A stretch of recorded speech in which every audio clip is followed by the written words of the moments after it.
Buenas noches familia, esperemos que hayan tenido un excelente jueves. Los defensores del kirchnerismo insisten una y otra vez en que la década de los 2000 fue la década ganada. Durante los primeros años de cuquismo el salario promedio llegó a los $1.600, la pobreza se redujo al 25% y Argentina experimentó un crecimiento económico comparable al de economías emergentes pero y potencia como China. En un primer vistazo estos datos parecen confirmar que el país vivió una etapa de prosperidad ejemplar en el plano económico. Sin embargo ya sabemos la costumbre que tienen los cucas por contar todo al revés y ocultar la mugre debajo de la alfombra. Así que como la pala reclama, hoy vamos a revisar esta visión idealizada y desmitificar la famosa década ganada. ¡Vamos, Cristina, carajo!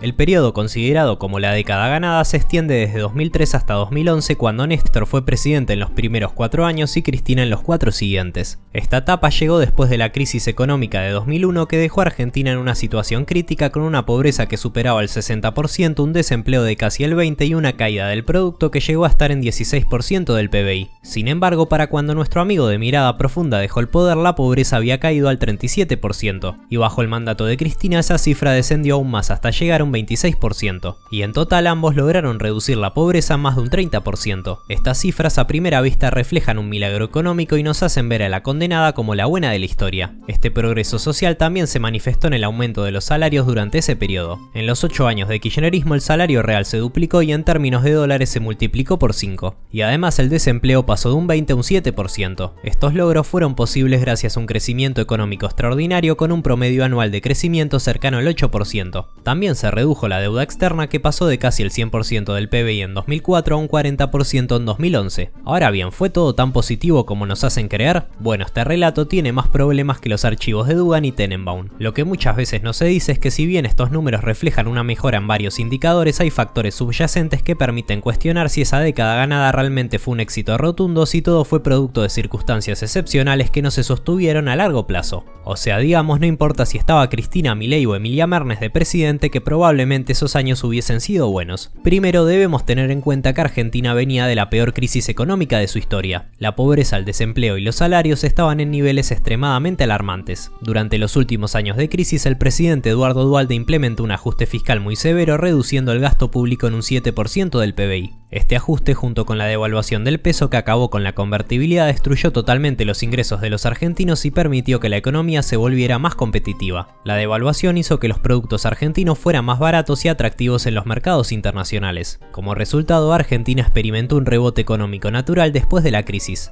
además del aumento de las retenciones que alivió el problema fiscal. Sin embargo, este tipo de rebote no suele durar más de 2 o 3 años, pero en este caso Argentina disfrutó de un crecimiento económico durante 8 años. Bueno, el segundo factor que explica el auge económico durante ese periodo fue el boom de los precios de las materias primas. A comienzos de los 2000 China inició un proceso de crecimiento económico sin precedentes, lo que aumentó enormemente la demanda de recursos naturales. Argentina, como gran exportadora de materias primas, se benefició enormemente de este aumento en los precios internacionales, al igual que toda Latinoamérica. Este viento a favor permitió que la economía argentina creciera de manera acelerada. ¡Te hago, Cristina!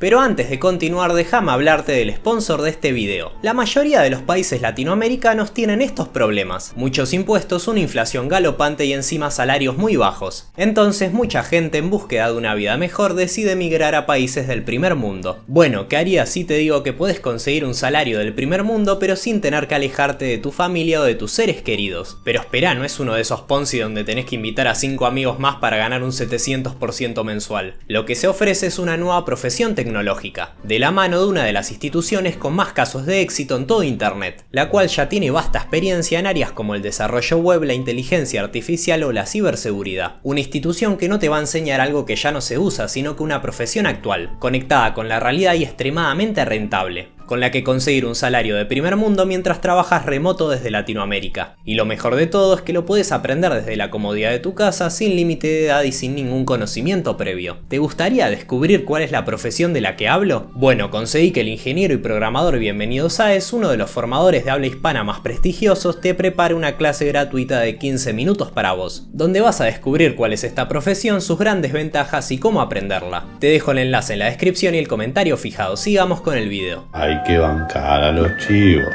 Sin embargo, a partir de 2010 los precios de las materias primas comenzaron a caer y el entorno internacional dejó de ser tan favorable. Este cambio fue uno de los factores que comenzó a frenar el crecimiento excepcional de la economía argentina. Otro ítem a tener muy en cuenta es que a pesar de los impresionantes números, si comparamos el desempeño de Argentina con otros países de América Latina entre 2000 y 2019, veremos que fue uno de los países con menor crecimiento de la región, porque a diferencia de países como Uruguay o prácticamente toda la TAM que lograron un crecimiento más sostenido, Argentina se encargó de hacer chuta todo durante la década ganada, incluido su equilibrio macroeconómico. El auge de los precios de las materias primas permitió una expansión económica rápida, pero la política económica cavernícola adoptada durante ese periodo impidieron que el crecimiento fuera sostenible. Cuando Néstor asumió la presidencia, Argentina había heredado un gasto público moderado de 29% del PBI, una carga impositiva relativamente ligera, las cuentas ordenadas para disfrutar de las bondades del superávit fiscal, una capacidad instalada muy por debajo de su máximo y en general una economía deprimida que estaba lista para el rebote, y eso fue justamente lo que pasó. Sin embargo, con el pasar del primer gobierno kirchnerista y al finalizar el segundo mandato de Cristina, el gasto público creció de manera exponencial, alcanzando el 40% del PBI, por irresponsabilidades como haber jubilado a medio país sin aportes, querer subsidiar a todo y a todos o contratar a medio país en el Estado. Levantar una baldosa y salen 10 ñoques. Esto obligó al gobierno a aumentar considerablemente los impuestos, que prácticamente se duplicaron durante el kirchnerismo, a aplicar impuestos distorsivos como el aumento de las retenciones a las exportaciones y llevó a la creación de un sistema de subsidios que, si bien ayuda a reducir los costos internos, es un simple engaño porque es insostenible a largo plazo. Además, el superávit fiscal desapareció y el gasto público comenzó a financiarse a través de la deuda y emisión monetaria, lo que resultó en una inflación galopante que pasó del 3,7 al 25,3%. O sea, digamos, multiplicaron la inflación casi por 10. Durante todo este proceso es mentira que Néstor haya reducido esa enorme porción de deuda en base a pagarla, sino que sacudió a las típicas negociaciones post-default donde se realizan quitas, o sea, los inversores aceptan perder dinero y que no se les pague todo. Este nuevo esquema económico de un Estado grande con muchos impuestos, además de varias polémicas como la publicación de datos falsos a través del INDEC y avances sobre la propiedad como la expropiación de YPF o los fondos de las AFJP, redujo la rentabilidad y confianza de los inversores, lo que comenzó a frenar la inversión, el motor del crecimiento económico. Y todo esto agravado por la reducción del ahorro, que es lo que financia la inversión en el futuro. En paralelo, las políticas laborales ineficaces, la creciente burocracia y una serie interminable de regulaciones que aumentaron los costos de las empresas generaron un clima antiinversión nefasto, además de expulsar a cada vez más gente del sistema registrado para trabajar en condiciones precarias. El impacto de la caída de los precios de las materias primas y el fin del contexto internacional favorable allá por el 2010 fue devastador. En lugar de aprovechar el crecimiento fenomenal para retirar al Estado y dejar florecer al sector privado, el kirchnerismo apostó por el mismo modelo de cuarta de siempre del consumo interno y la sustitución de importaciones.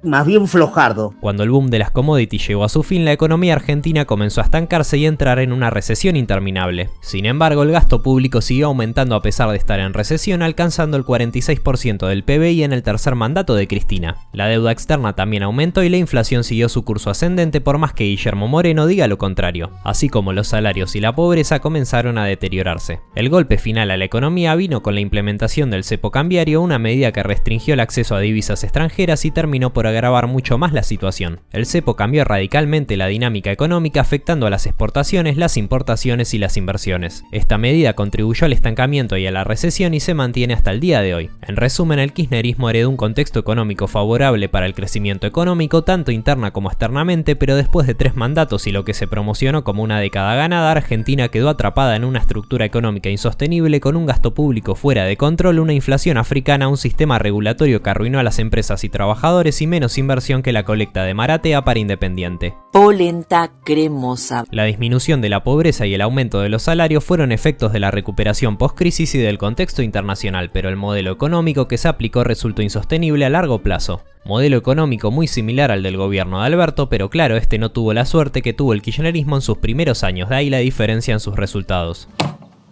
¡Caray! Así que en definitiva no fue la década ganada, sino que en realidad fue la década perdida. Y lamentablemente las consecuencias del despilfarro de aquellos años los pagamos hasta el día de hoy. Hasta la próxima. Bueno gente, recuerden que si les gustan este tipo de resúmenes pueden ayudarnos a través de Patreon, Cafecito, Mercado Pago. Todos los links en la caja de comentarios. O si no, también estaría muy bueno que se suscriban al canal, den un me gusta o comenten el video. Hasta la próxima.